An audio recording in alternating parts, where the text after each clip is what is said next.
Hey, this is Joe from Home Studio Corner. We're going to talk about songwriting today, specifically this minor to major technique that I learned from Jim Croce, and I didn't even realize that I used the same technique in one of my songs. If you're not familiar with Jim Croce, fabulous folk songwriter, tragically passed away many years ago in a plane crash, but some really cool songs. And this one especially, this is a great reason why it's a really good idea to learn other people's songs, because you learn how they arrange their chords in a way that maybe is different from the way that you've learned or the way that you've done up to this point. That's what happened with me in this song, which is a song by Jim called Time in a Bottle. So the verses of this song are in D minor. It's sad, brooding, dark, but the choruses are in D major. So if you're not familiar with that, here's what D minor sounds like. Very sad. Here's D major. Okay, the third of the chord goes up a half step. So D, F, A, D, F sharp, A, okay?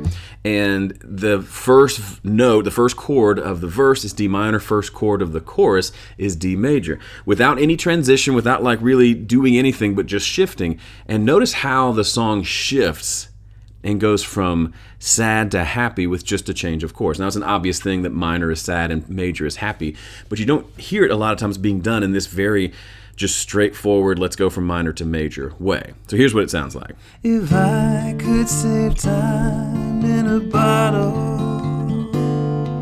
the first thing that I like to do is to save every day like a treasure, and then again I would spend them with you. Major. But there never seems to be enough time to do the things you want to do once you find them. I looked around enough to know that you're the one I want to go through time with.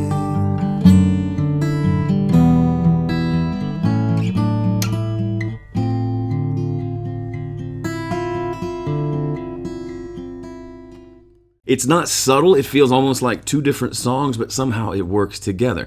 Now, this song goes from being kind of sad to less sad, from the minor to major, but it doesn't have to be that. This minor to major idea can just take a song from being one accepted way and then giving it a lift at the chorus. One of the hardest things to do in songwriting is to make your chorus have a lift to it. Now, I did a similar thing in my song called Mission. Mission's not a fingerstyle folk love song. It's actually kind of a riff rock tune, up-tempo, but it starts off with this riff that's kind of in B minor.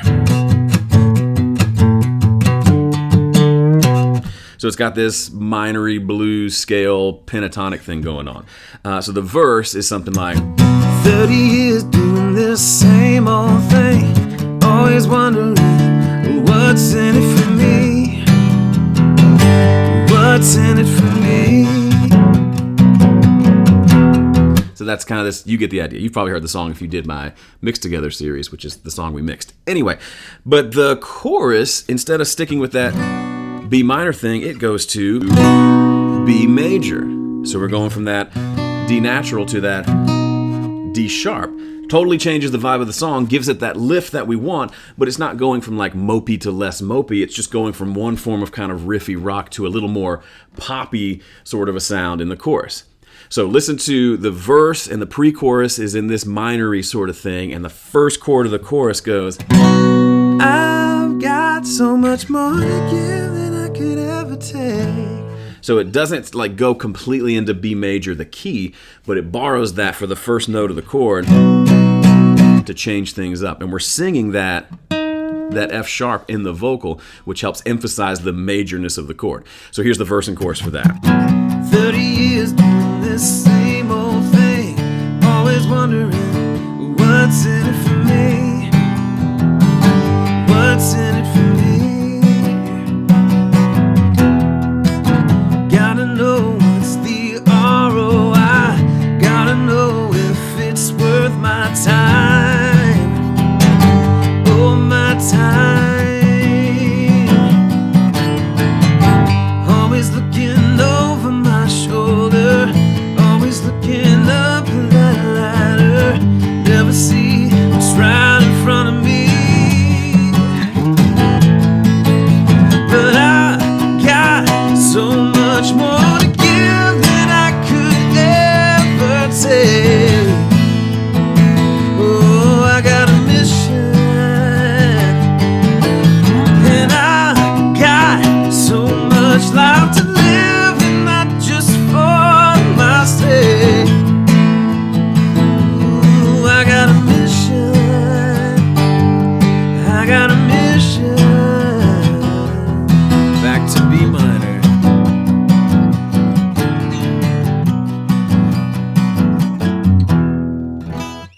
Next time you have a song that has you stumped, give this a try. It won't work probably 9 times out of 10, but 1 time out of 10, it'll be the perfect solution.